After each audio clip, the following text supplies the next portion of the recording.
You know, one thing I like to do on my mapping, especially is when we get into the latter half of the year, is I like to set my mapping up to where, you know, we're starting to get later into the year and we have a drawdown period here on the lake.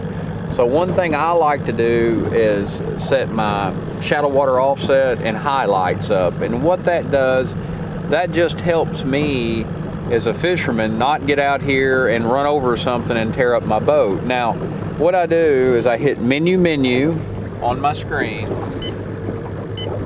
and I go over to Humminbird chart. And you can see here I've got depth color, I've got depth highlights, depth highlight range, and right now I've got my depth highlights set at 10-foot intervals.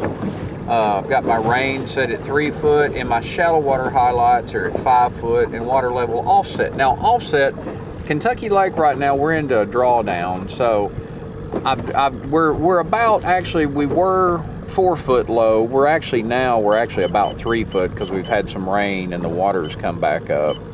So if I adjust that and I zoom out on my screen, what you'll see is, you'll see how this brings out by me having the multiple colors, all these shallow ridges and things. Like if I go over here on this side, just like this, and I zoom in, what that does, it makes all this shallow water pop. So anything that's in red, I know is probably gonna be less than 5 foot. So I need to heed caution.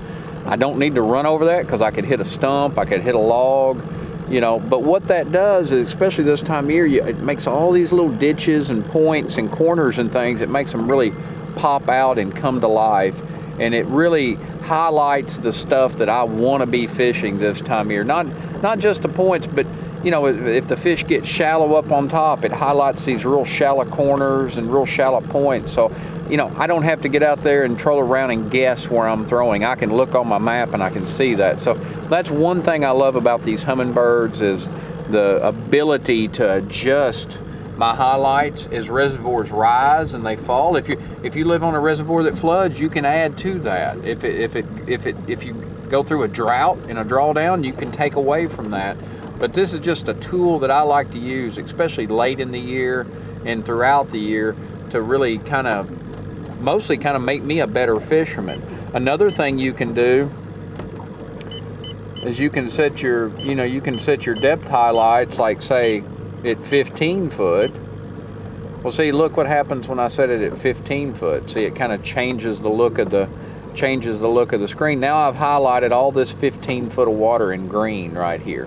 And what that does too, like say if you're fishing on a ledge and you start catching the fish in 15 foot of water, that just brings that out more for you to be able to find those areas, and it takes a lot of the guesswork out of bass fishing.